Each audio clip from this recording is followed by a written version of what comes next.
Moja ya habari iliyozua gumzo wiki hii ni pamoja na Rais Yoweri Museveni wa Uganda kutoa zawadi ya pesa taslim zinazofikia takribani shilingi milioni 70 za Kitanzania, zikiwa ni shilingi milioni 100 za Uganda kwa wabunge kutoka chama tawala cha National Resistance Movement, wawakilishi huru pamoja na wengine wakitokea vyama vya upinzani. Kwa mujibu wa vyanzo vilivyoripotiwa na gazeti la Daily Monitor, vilitoa taarifa ya kuwa wabunge wa NRM walikusanya fedha hizo kutoka ofisi ya mnadhimu mkuu wa serikali bungeni kati ya saa 2 na saa 3 usiku ya tarehe 7 April, huku wengine wakisemekana kupokea za kwao kutoka katika makazi ya Nakasero ya Spika Anita Among.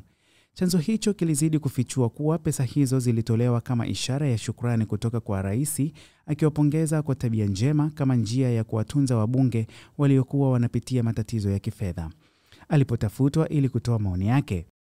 Naibu Katibu wa Habari wa Rais Farouk Kirunda hakuthibitisha wala kukanusha